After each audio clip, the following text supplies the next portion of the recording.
ലേവ്യ അധ്യായം 18. ലൈംഗികതയുടെ വിശുദ്ധി. കർത്താവ് മോശയോട് അരുളി ചെയ്തു, ഇസ്രായേൽ ജനത്തോട് പറയുക, ഞാൻ നിങ്ങളുടെ ദൈവമായ കർത്താവാണ്.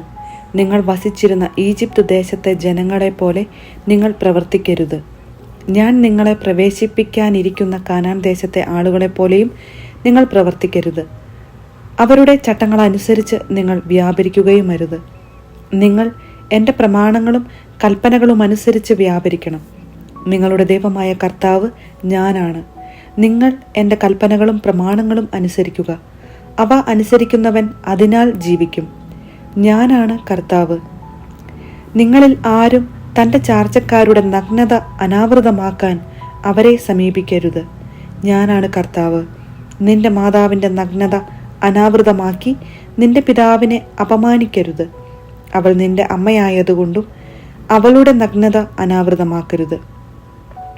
നിന്റെ പിതാവിൻ്റെ ഭാര്യയുടെ നഗ്നത നീ അനാവൃതമാക്കരുത്. അത് നിന്റെ പിതാവിൻ്റെ തന്നെ നഗ്നതയാണ്. നിന്റെ സഹോദരിയുടെ, നിന്റെ പിതാവിൻ്റെയോ മാതാവിൻ്റെയോ പുത്രിയുടെ, അവൾ സ്വദേശത്തോ അന്യദേശത്തോ ജനിച്ചവളാകട്ടെ, നഗ്നത അനാവൃതമാക്കരുത്. നിന്റെ മകൻ്റെ മകളുടെയോ മകളുടെ മകളുടെയോ നഗ്നത നീ അനാവൃതമാക്കരുത്. കാരണം അവരുടെ നഗ്നത നിന്റെ തന്നെ നഗ്നതയാണ്.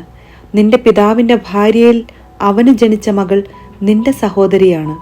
നീ അവളുടെ നഗ്നത അനാവൃതമാക്കരുത്. നിന്റെ പിതാവിൻ്റെ സഹോദരിയുടെ നഗ്നത നീ അനാവൃതമാക്കരുത്. അവൾ നിന്റെ പിതാവിൻ്റെ അടുത്ത ചാർച്ചക്കാരിയാണ്. നിന്റെ മാതാവിൻ്റെ സഹോദരിയുടെ നഗ്നത നീ അനാവൃതമാക്കരുത്.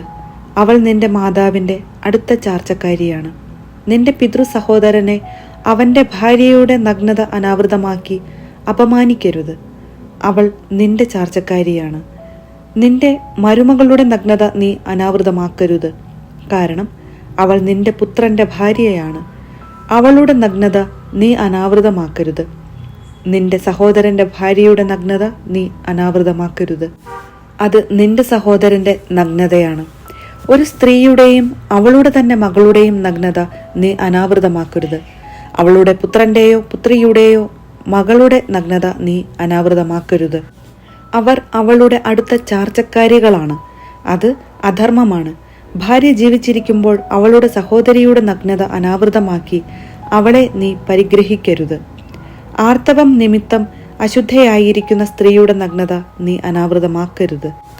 നിന്റെ അയൽക്കാരൻ്റെ ഭാര്യയോടുകൂടെ ശയിച്ച് അവൾ നിമിത്തം നീ അശുദ്ധനാകരുത്. നിന്റെ സന്തതികളിൽ ഒന്നിനെയും മോളക്കിനു ബലിയർപ്പിച്ച് ദൈവനാമത്തെ അശുദ്ധമാക്കരുത്. ഞാനാണ് കർത്താവ്. സ്ത്രീയോടുകൂടെ എന്നതുപോലെ പുരുഷനോടുകൂടെ നീ ശയിക്കരുത്. അത് മ്ലേച്ഛതയാകുന്നു. സ്ത്രീയോ പുരുഷനോ മൃഗങ്ങളുമായി ലൈംഗിക ബന്ധത്തിലേർപ്പെട്ട് തന്നെ തന്നെ അശുദ്ധമാക്കരുത്. അത് ലൈംഗിക വൈകൃതമാണ്. ഇവയിലൊന്നുകൊണ്ടും നിങ്ങൾ അശുദ്ധരാകരുത്. ഞാൻ നിങ്ങളുടെ മുൻപിൽ നിന്ന് അകറ്റിക്കളയുന്ന ജനതകൾ ഇവ മൂലം തങ്ങളെ തന്നെ അശുദ്ധരാക്കിയിരിക്കുന്നു. ആ ദേശവും അശുദ്ധമായിരിക്കുന്നു. അതിൻ്റെ അകൃത്യത്തിന് ഞാൻ അതിനെ ശിക്ഷിക്കും. അത് അതിലെ നിവാസികളെ പുറന്തള്ളുകയും ചെയ്യും.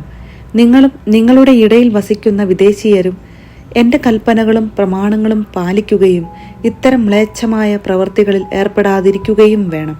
നിങ്ങൾക്ക് മുൻപ് ഈ നാട്ടിൽ വസിച്ചിരുന്നവർ ഈ വിധം മ്ലേച്ഛതകൾ കൊണ്ട് നാട് മലിനമാക്കി. ആകയാൽ ഈ ദേശം നിങ്ങൾക്ക് മുൻപുണ്ടായിരുന്നവരെ പുറന്തള്ളിയതുപോലെ അതിനെ അശുദ്ധമാക്കുക വഴി നിങ്ങളെയും പുറന്തള്ളാതിരിക്കാൻ സൂക്ഷിച്ചുകൊള്ളുവിൻ. ഇത്തരം മ്ലേച്ഛ പ്രവൃത്തികൾ ചെയ്യുന്നവൻ സ്വജനത്തിൽ നിന്ന് വിച്ഛേദിക്കപ്പെടണം. നിങ്ങൾക്ക് മുൻപ് നടമാടിയിരുന്ന ഈ മ്ലേച്ഛതകളിൽ വ്യാപരിച്ച് നിങ്ങളെ തന്നെ അശുദ്ധരാക്കരുത് എന്ന എൻ്റെ കൽപ്പന അനുസരിക്കുവിൻ. ഞാനാണ് നിങ്ങളുടെ ദൈവമായ കർത്താവ്.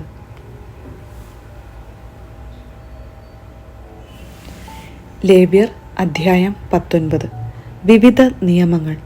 കർത്താവ് മോശയോട് അരുളി ചെയ്തു, ഇസ്രായേൽ സമൂഹത്തോട് പറയുക, നിങ്ങൾ പരിശുദ്ധരായിരിക്കുവിൻ. എന്തെന്നാൽ നിങ്ങളുടെ ദൈവവും കർത്താവുമായ ഞാൻ പരിശുദ്ധനാണ്. മാതാവിനെയും പിതാവിനെയും ബഹുമാനിക്കുകയും എൻ്റെ സാബത്ത് ആചരിക്കുകയും വേണം. ഞാനാണ് നിങ്ങളുടെ ദൈവമായ കർത്താവ്. വിഗ്രഹങ്ങളെ ആരാധിക്കുകയോ ദേവന്മാരുടെ വിഗ്രഹങ്ങൾ വാർത്തെടുക്കുകയോ ചെയ്യരുത്. ഞാനാണ് നിങ്ങളുടെ ദൈവമായ കർത്താവ്. കർത്താവിന് സമാധാന ബലി അർപ്പിക്കുമ്പോൾ നിങ്ങൾ സ്വീകാര്യരാകത്തക്ക വിധം അർപ്പിക്കുക. അർപ്പിക്കുന്ന ദിവസവും അതിനടുത്ത ദിവസവും നിങ്ങൾ അത് ഭക്ഷിക്കണം.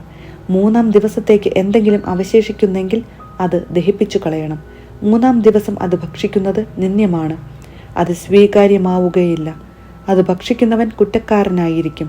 എന്തെന്നാൽ അവൻ കർത്താവിൻ്റെ വിശുദ്ധ വസ്തു അശുദ്ധമാക്കി. അവൻ ജനത്തിൽ നിന്ന് വിച്ഛേദിക്കപ്പെടണം. നിങ്ങൾ ധാന്യം കൊയ്യുമ്പോൾ വയലിൻ്റെ അതിർത്തി തീർത്ത് കൊയ്തെടുക്കരുത്. കൊയ്ത്തിനു ശേഷം കാലാ പെറുക്കുകയും അരുത്. മുന്തിരിത്തോട്ടത്തിലെ ഫലങ്ങളും തീർത്തു പറിക്കരുത്.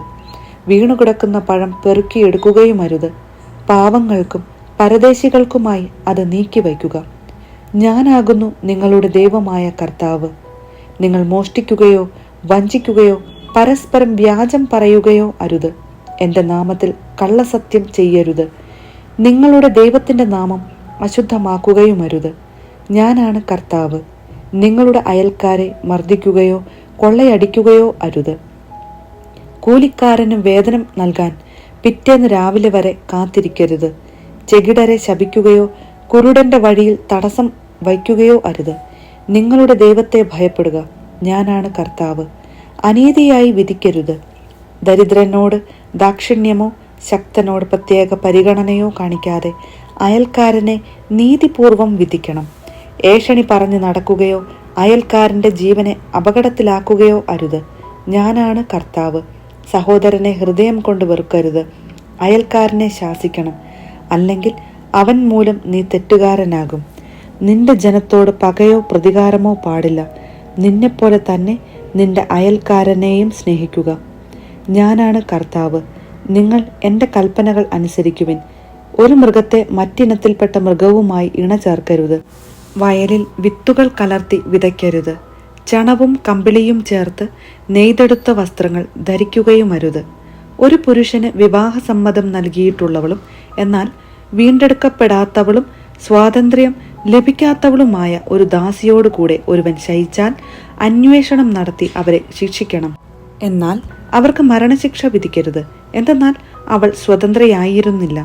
അവൻ തനിക്കു വേണ്ടി സമാഗമ കൂടാരത്തിന്റെ വാതിൽക്കൽ പ്രായശ്ചിത്ത ബലിയായി ഒരു മുട്ടനാടിനെ കർത്താവിന് സമർപ്പിക്കണം.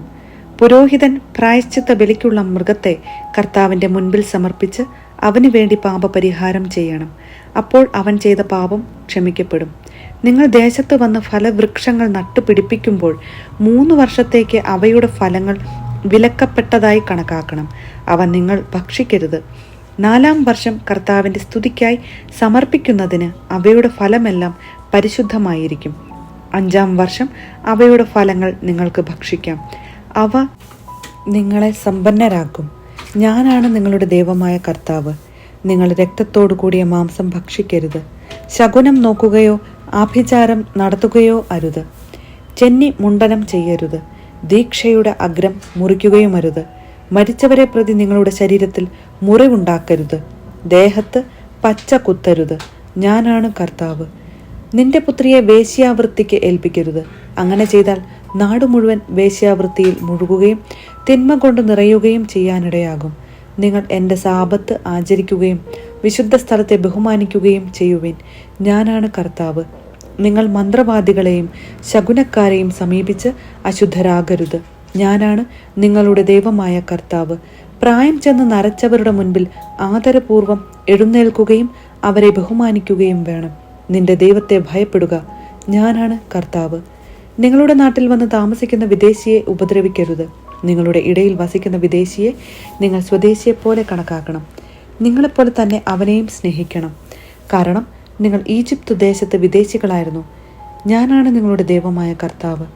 വിധിയിലും അളവിലും തൂക്കത്തിലും നിങ്ങൾ അനീതി പ്രവർത്തിക്കരുത്.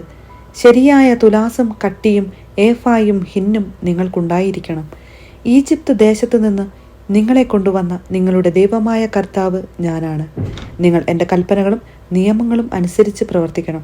ഞാനാണ് കർത്താവ്.